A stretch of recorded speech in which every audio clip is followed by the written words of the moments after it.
Assalamualaikum warahmatullahi wabarakatuh.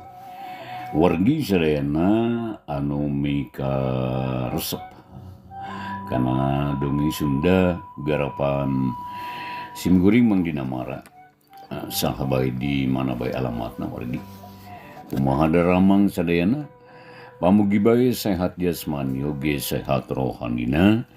Aya dina lindungan tanapi panang tayungan Allah Subhanahu wa taala atau digampilkeun rezekina oge ditebihkeun tina balaina. Aya dina sehat jasmani oge sehat rohanina. Amin ya rabbal alamin. Eta pisan dipiara pusim guring siang kalayan wengi. Wargi sadayana anu ngantos carios Raden Jakalara Kanangan Kiriksa bagian uka 28 dina dinten dia. Dina bagian anu ka 27 wargi sadayana.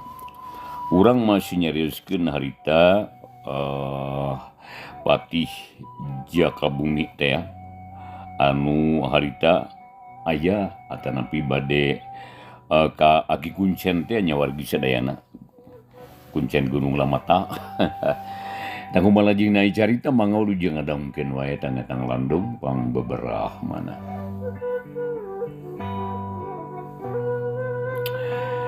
Sampurasun rampes geuning ngayat amu mangga alingi cek Aki Kuncen bangun anu reuwas bae.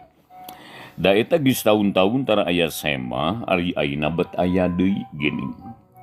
Da ti saprak pamunjungan Gunung Lamata ancur. Aki Kuncen geus tara muncenan deui pangsiun meureun. Leres abdi ki bade aya peryogi ka Aki teh. Nanging bade tumares heula da leres Aki Kuncen teh salira kitu. Cek Paman Patih. Leres ngan kade ulah lepat hartos disebat Kuncen teh dahan teh jadi juru kunci. Eta mah jadi ngaran we katalahna Aki teh Kuncen. Na ti mana atuh ari salira mangga atuh linggih. Nuhun ki nuhun. Abdi teh tebih ti dayeuh Cempala itu ki. Tai Cempala. Jawab Paman Patih bus katepas gek calik di sang haripan ku pribumi. Geuning tebih hati Cempala. Nah bade aya pikarsaeun naon son. Atur nuhun gasik ditampi enggal dipariksa. Atuh abdi ge bade langsung wae itu ngadadarkeun pamaksadan. Nya pek ulah asa pendar bejer beas sangkan genre. Kieu maksud abdi teh kieu. Abdi teh geus natar ngaler natar ngidul milarian Paraji Sakti dukun Lapus. Pandita nu urusan urung winarah. Tapi ka kidul suwung ka kaler simpe ka kulon towong kawetan teu aya. Yang ngidar ka unggal tempat desa-desa didatangan. Lembur-lembur di jugjug nu akhirna anjog ka payunan Aki. Nya terus na kumaha. Salajengna abdi teh bade mundut tulung ka Aki. Margi dunungan abdi nuju mendak repet ge teh. Ka Aki teh bade nyungkeun bong bolongan manawi ngajodo tiasa masihan katerangan anu jelas. Dupi nu janten marga lantaranana kieu eta teh kieu. Dunungan teh kagungan garwa karesam diparengkeun ka kandungan. Atuh tang tue matak bingah amarwata suka. Nanging kabingahna teh liri ibarat mega katiup angin. Estungan sakadapisan. Ilang musnah lingit sirna kaselangku kahariwang muwuh bingung tambi sedih. Anu jadi marga lantaran mana naon eta? Cek Aki megat kalimah. Anu mawi kakandunganana teh mahiwal beda ti batur, gede leuwih ti gede, badag leuwih ti badag, tegesna mah teu umum jeung umum we lah. Da eta unggal sasi teh gentos anggoan atuh ki. Margi teu aya nu cekap. Atuh sajabi tikitu sifat-sifatna janten benten deui. Seueur pisan robahna tinu parantos-parantos. Dagoena kitu si Jatumaros teh ka Aki. Mugi we keur samukakeun ieu kaanehan. Na kumaha anu saenyana ieu teh? Nah moal matakna naon?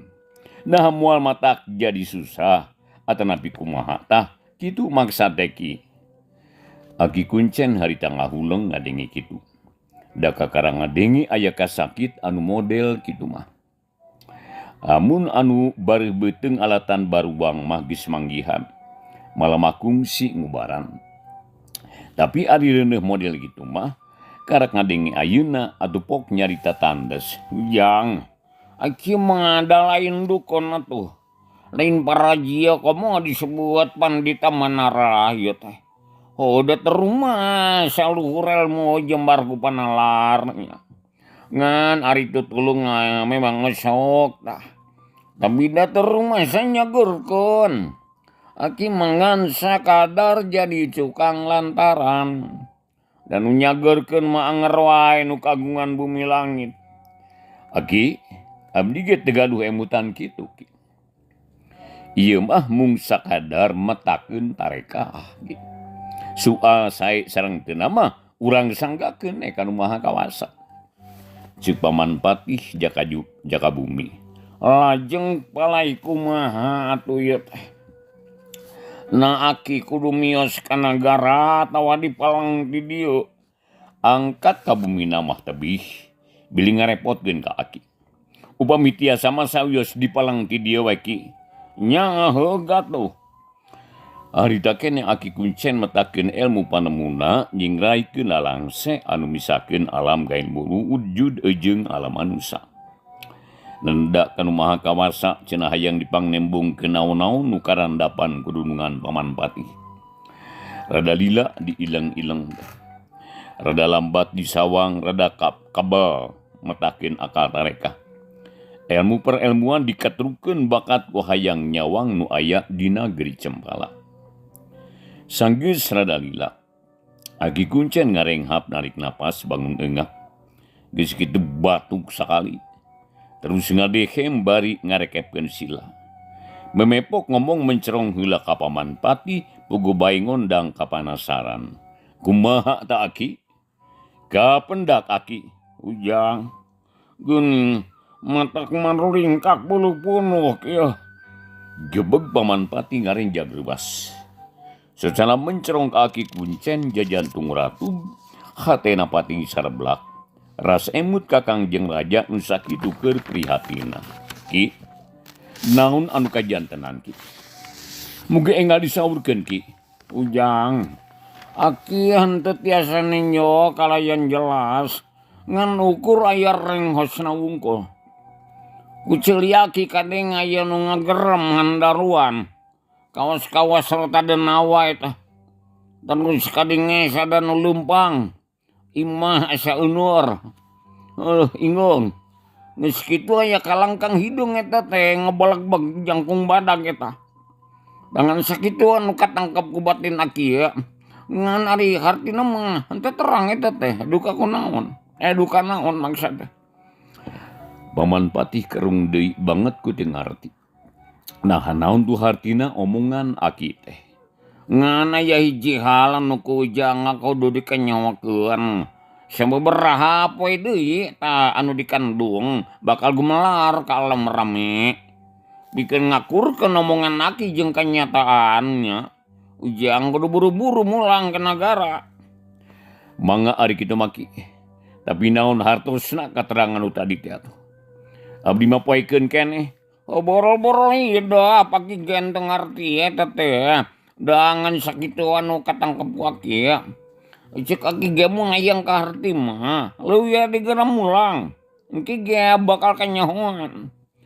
Nuhun ari kitu maki permios atuh. Brah diandung pangdunga.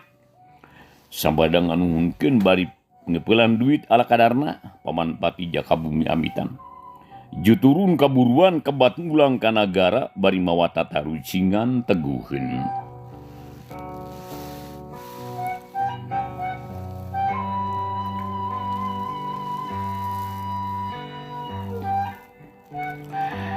Kebat lampahna sang patih anu limpang bari mawa kapanasaran, perbawana hayang buru-buru nepi ka nagara. Hayang gerang ngadihis ka Kangjeng Raja. Sadengkeun perjalanan ka sida jauhna, sabab geus sabaraha poe ngalalana. Tapi bubuhan lain patih anyar-anyar, tapi geus legok tapak genteng kadek, luhur elmuna jembar panalarna. Dina widang kaprajuritan mah geus bisa disebut sampurna. Nya akhirna ngawatek ajianana berlumpat lirik kidang, teu milih kana kacape, ku tarik-tarikna lumpat nimbulkeun angin nu ngaguru handaruban. Tatangkala nu kasorang ting palenon, kalayang pasula berengkat tiup ku angin litik. Akhirna cunduk anu dijugjug datang kanu dijorag anjog ka nagri Cempala. Pohok teu disalin heula papakean, jol blus asup ka karaton, nyapugu gulang-gulang curinghak ting jadi gerah megatan. Hei Kisilah, are ka mana Andika ieu? Kunaon kamawani asup tanpa amit? Da geus pohok kana tata krama. Cek gulang-gulang bari nodongkeun tumbak, paromana bangun nu ambek. Lantaran lamun kanyahoan ku Kangjeng Raja, anu baris menang teguran teh pasti manehna. Paman Pati ngarenjag ditanya kitu ras inget yen anjeunna masih keneh make papakean rahayat biasa. Tengah gunakeun pakaian kerajaan. Ringhap narik napas jero, red ka gulang-gulang pok ngomong lileuy. He Ponggawa, coba bentakeun heula panon Andika. Hah? Na dikira kaula teh peureum. Hayo kaluar di. Lamun teu ngagugu ditugal jangga ku kaula ieu. Cik gulang-gulang bari buncelik bakat wambak. Asa dihina ku Semah, tapi Paman Pati tetep ayem. Beben, Paman Pati tetep ayem. Coba titip beungit kaula. Pira aku Andika samar. Gulang-gulang ngahulang panona mencerong ka Paman Pati jaka bumi, red kana dada, red kana panangan, red kana sampean, ditutup di handap nepi ka luhur. Breh katinggal dedegana na jiga-jiga patih jaka bumi, malah sorana ge apal ayeuna mah. Atuh gulang-gulang tengah gebeg brek leku nyembah bari ampun-ampunan.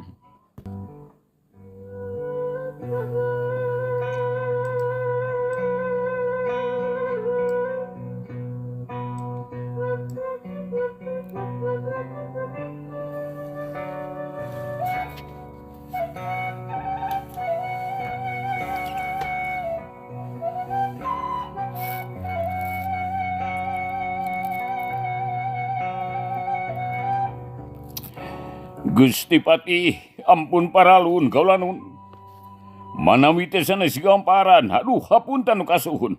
Rumaos disimap di balang bolotot oge mata peda teu nenjuk ka kersa Gusti. Geus teu kudu loba pikiran. Andika anti salahnya. Malah mah Andika teh hebat geus nembongkeun rasa tanggung jawab nu sakitu hadena. Memang kitu kuduna ari gulang-gulang mah. Sabab kewajibanana ngajaga keamanan di karaton. Nam mundur deui cicing dina pos anu geus ditangtukeun. Kaula sejadu meuheus Kangjeng Raja. Sabab aya bada mikeun anu kacida pentingna ieu. Cik Paman Pati tetep ayem. Tigas rawuh pangandika, unjuk sumangga kaula nun. Sedok nyembah terus balik di ka tempat ngajagana. Sedengkeun Paman Pati kebat ka jero nepungan Ponggawa anu ngajaga di jero. Mimiti nama kitu kawas tadi ku Ponggawa teh dihalangan. Tapi sabada dijelaskeun mah sarerea oge ngamaklum. Sarta menta dihampura. Akhirna bus kepada leman langsung ngadumeheus ngadeuheus ka ratu di lebet.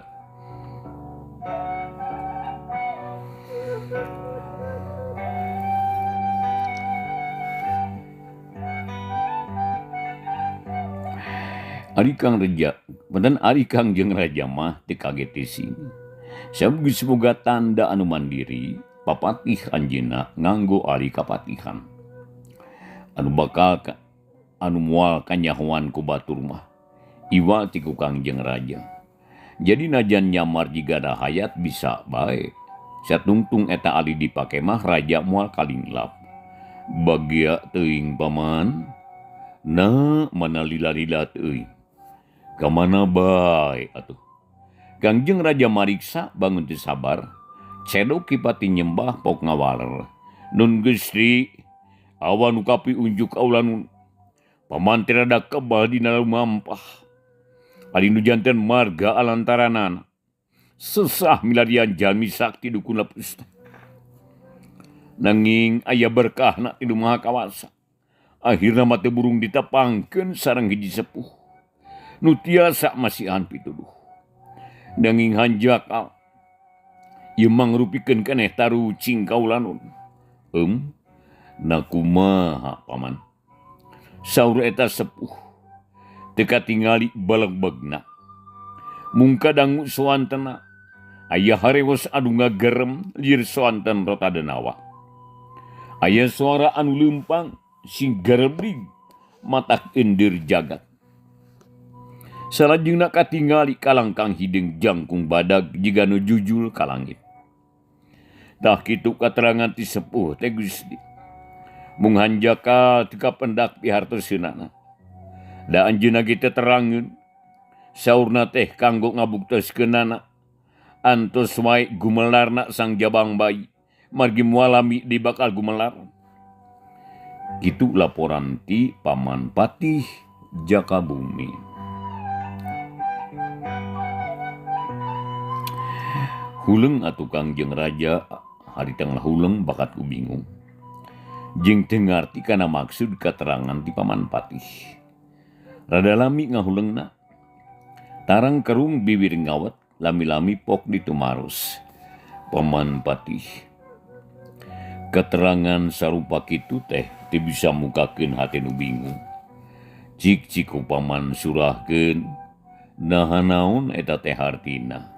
Duh, Gusti ampun paralun. Paman ge teu ngartos kana maksadna. Nanging saur eta sepuh, ku kitu ku kieu ge baris katingali upami parantos gumelar ka alam dunya.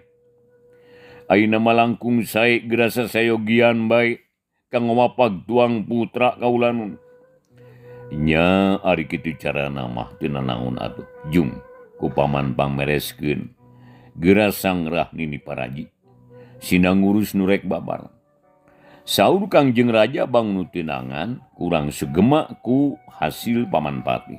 Tigas dawuh pangandika, unjuk semangat Gusti. Nya geus kitu mah Paman Patih Jakabumi undur ti payuneun Kangjeng Raja.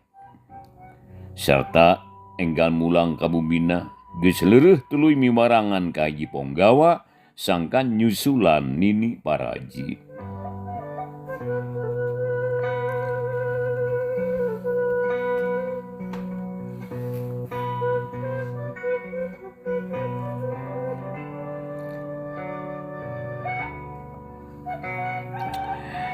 Gancangna carita nini paraji ngisayagi geus matuh di jero karaton bisi nu babar teu kanyahoan.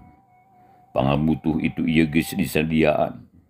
Kawan tu sagala loba, sagala aya butuh nanaon kari nunjuk. Kangjeng Raja Eka Jaya geus teu genah cicing. Damalna huleng jentul ngemutan nu baris lahir. Naha kumaha jadina.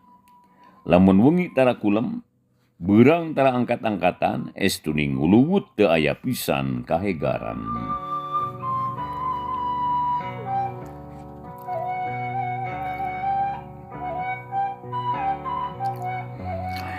Nya akhirna cunduk waktu nigang mangsa niti wancina mustari. Prameswari mimiti boga rasa patuangan musial seueur ngajeretit teu puguh rasa. Enggal laporan ka bibi emban celak celuk semegempeur. Serug emban kolot nu salawasna tara jauh. Bade aya pikeursaeun naon agan? Ceuk emban. Bibi, ieu kaula geus beda rasa ieu. Beuteung musial jeung seueuh. Buru-buru pangneangkeun paraji. Kitu saur Prameswari anu harita ngadawung payuneun ka putren. Aduh agan nuhun teuing. Sawios takedahkeun. Margi mengapa raji parantos sayogi siang wengi nganti-nganti. Kasih utun inji nu baris gemelar ka alam rame. Sumangga enggal ngalih kalebat. Kan kowe bi urang bantuan. Cek Ban Kolot terus ngabejeng Prameswari dibawa ka lebat kamar. Nya geus kitu Ban Kolot ditah baturna ngabejaan ka Nini Paraji.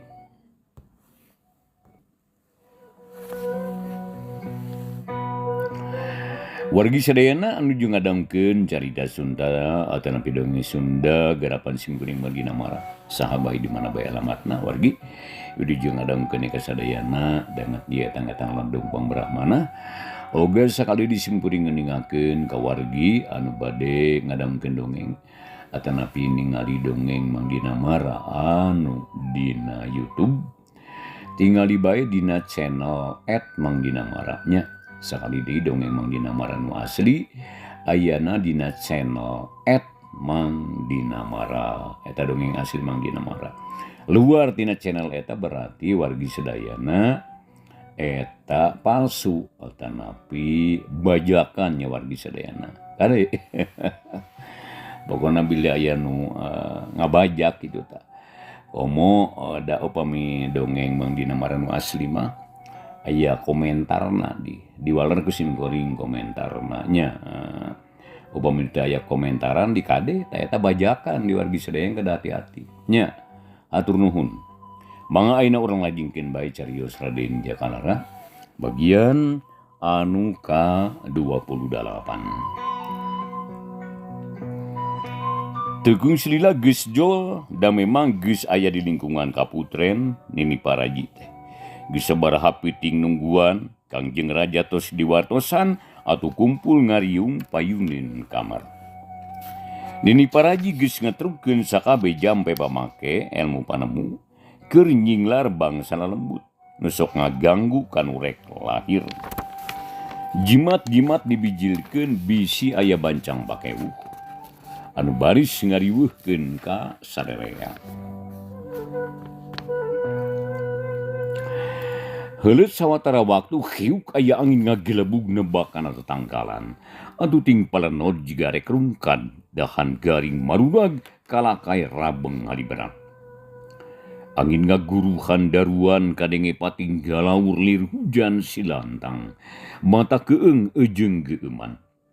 Pugu bae saeusi karaton reubas. Kitu deui Kangjeng Raja Eka Jaya. Masyaallah. Ieu teh rek aya naon ieu? Nambet ujug-ujug aya angin, ya Allah, ya Rabb. Mugi gusinang tayungan ka abdi sadaya. Kitu dawuh Ratu Daryanaker manahna jadi lerenyapan. Sok sieun aya kajadian anu teu dipihar. Enggal harita ngutus Ponggawa sangka nyisulan Paman Patih. Tekung silami Paman Patih sumping di luar geus sadia sapasukan prajurit keur ngajaga keamanan. Bisi aya mau ngamuk gajah mata. Bisi aya siku siulu-ulu galagah kancana. Nun Gusti bade api kersaeun naon kaulan. Kitu ceuk Paman Patih. Jejeran kaula asa keueung ieu teh Paman. Eta dangkeun angin bani ngaguruh kitu handaruan. Mata keueung ieu Paman. Mugi sing ageng manah Gusti mah calik-calik wae. Margi di luar parantos sayaga para prajurit petingan. Bilih aya bancang pakeuh. Atuh saja biti kitu boh bilih aya itu ieu di lebet karaton kaulanun. Panayan Nini Paraji nu tiasa diandalkeun elmuna. Nya syukur kitu mah Paman. Kangjeng Raja disarengan ku Paman Patih nganti-nganti nu baris lahir ngadaguan nu bakal gumelar ka alam dunya. Pugu bae matak teu geunah cicing. Jadi hayang geura nyaho naon nu bakal kajadian. Sabab ngeunaan katerangan ti aki-aki teh ngan dua anu uninga nyatana raja jeung patih. Akhirna guok anu ceurik di kamar sidik pisan sorat tangisan orok renghap sarerea narik nafas jero. Ting gerendeng anu ngucap syukur alhamdulillah ka asup raja jeung patih. Paman geus lahir. Kumaha indungna? Dawuh Ratu bangun gugup. Tenang heula Gusti, engke ge aya wartos di Paraji. Kaula mah ngarasa hariwang ieu teh. Bisi tekebat sasauranana lantaran aya mukakeun panto, torojul Emban Kolot nyembah terus saturan ka raja. Nun Gusti putra mahkota teh parantos gumelar ka alam rame. Mulus salamet kasep kawantu pameget. Kitu cek ban kolot plong manah Kangjeng Raja ngemplong. Lengit bang baluk teh ngadangu kitu mah. Syukur bagja kumanjangan. Kumaha biangna. Teu kirang sawios-wios salamet Gusti. Syukur. Tenang we tos ngadangu kitu mah ge Kangjeng Raja calik marupa-romana bear marahmai. Tarucing nu ti kamari digugulung kajawab percaya keterangan timbang kolot. Yen putra mahkota teh pameget tur kasep. Asa busat bisul paman. Asa leupas tina bang baru. Salamet paman. Leres Gusti, paman ge ngaraos bingah nu taya papadana kaulan. Tembal paman patih dari anakar, padahal hatena can lugina. Sabab canenjo sorangan kumaha buktina putra raja teh. Ras inget kana omongan Aki Kuncen. Ras diinget memeh lahir dumadakan aya angin nu ngaguruh pikasieun.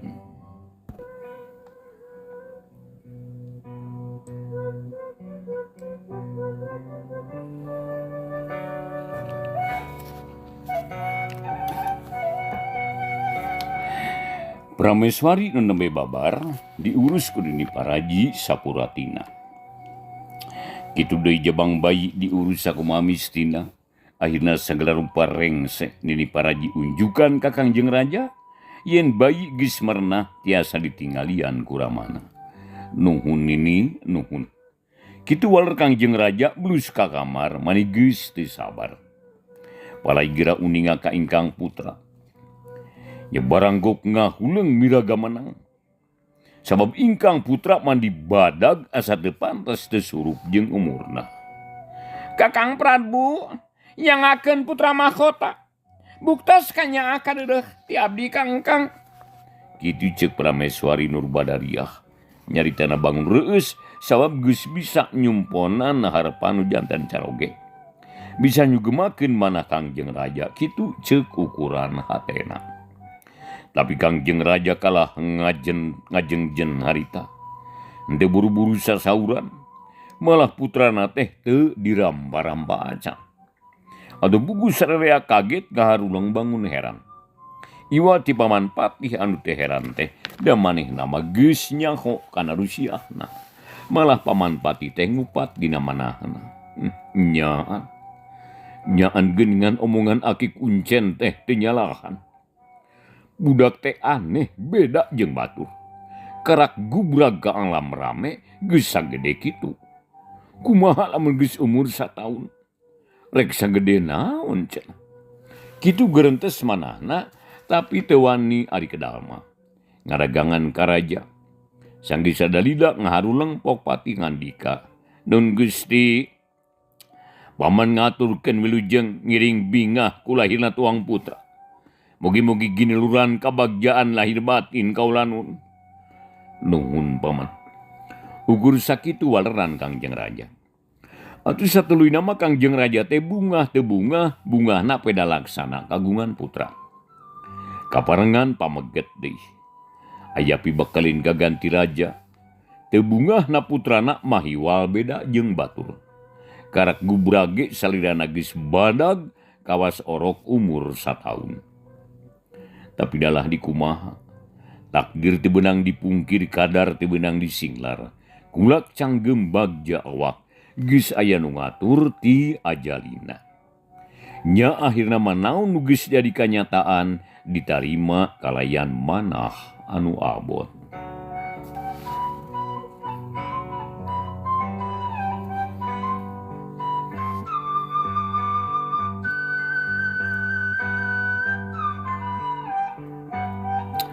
Nyagis kitu masih mubar beja pa beja tata lepa ka ungal jalma.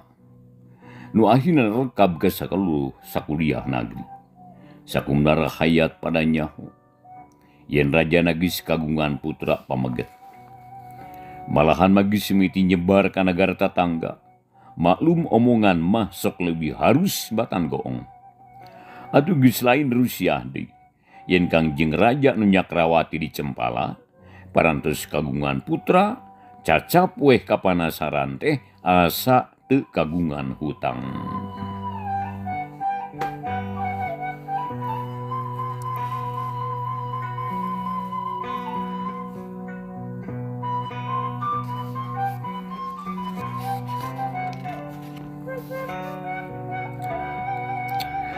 Tapi tekuhan teu kagungan ku kagunganana murang kali tetep we aya barebedanana.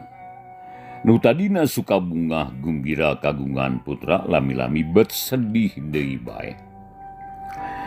Ari nu janten marga lantaranana budak teh asa rangsong pisan. Gancang naker ngagedeanana. Ngan eda serupana teu matut jauh pisan jeung tangtungan nu janten rama. Bikilila beki katara mahiwalna. Beki sedih mana Kangjeng Raja ngaraos lingsem kagungan putra nu kaayaanana batan sakitu. Tapi keur saheulaan mah bisa kene dijejempe lantaran karak jalma-jalma nu aya di lingkungan kaputren jeung karaton nu nyaho kana hal eta. Sedengkeun rahayat sakumna mah can loba nu nyaho ngeunaan kaayaan putra mahkota teh.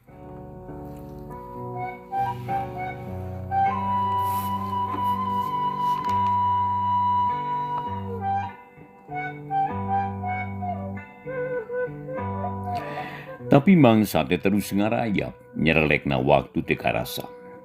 Malah karosna ku Kangjeng Raja mah asa gancang naker. Gunta ganti poe asa kacida gancangna. Beak poe geus jebul minggu, tutup minggu datang bulan, parat bulan jebul deui taun. Begi panjang umur putra mahkota, begi nalang sakmana Kangjeng Raja. Begi harengheng kayan di karaton. Lantaran putra mahkota teh jadi bukur catur para pangasuh. Jadi bahan carita para emban. Malah sabagian para punggawa nu sapopoena degawe di karaton geus nyaraho ka putra mahkota anu aneh jeung mahiwal. Dina hiji poe para emban teh ngawadul jeung pada baturna harita teh Nur Badariah nuju ngasuh putrana di kamar paduduaan. Pok emban kolot ngamimitian nyarita. Batur-batur teu sangka sacongo buuk. Urang teh bakal ngasuh putra mahkota. Anu kaayaanana batan sakitu geuning. Asa teu matut, teu lucu, jauh pisan jeung kaayaanana janten rama. Heuh, kuring ge banget ku kaget eta teh. Nabat asakeun kana sisindirannya. Cik Jimban nyaritana rada dipengkek. Nah, kitu. Emban kolot kerung. Cikur jangkung jahe koneng panglai mah pamura beuteng. Ari hartina naon? Inung jangkung bapak Kasep anakna burayut beuteng. Hus, kamana wae maneh mah ngomong teh. Ceuleuh geuteuk tungtungna mah Sarudi nu aya di dinya, tapi teu bebas. Darada dipegeg. Bisi kadangu ku Prameswari. Jempe sakedeung silideret silih teuteuk. Tuluy ting laliuk ting tarwel. Geus kitu pok di saurang. Mak ye, geura dangukeun edi sisindiran mak ye. Kumaha? Ban kolot colohok. Cau geulis lajak goang ubar kutil dina mata. Inung geulis bapa gandang anakna bet pentil buta. Ih sia mah beuki peureuh eta ngahina teh deuleu. Kumaha lamun kadangu ku Kangjeng Raja maneh teh. Mata digantung sia. Cik Mbah kolot harita melotot, kemudian Mban kolot harita melotot, jika nyambak. Tapi hari terus namanya rengeseli. Kitu keayaan para emban di nadangat harita. Hari sabab dihente-hentege putra mahkota tebet jiga denawa, umur 10 tahun geus katara tanda-tandana. Nu tadina tepati atra ayeuna jadi eces, panon bolotot beteung budayut ceulina rebing. Sepirna babaring bingan, baruntet, sarekal. Ari dampal suku jebrag malah waktosna wargi sadena teh kapan.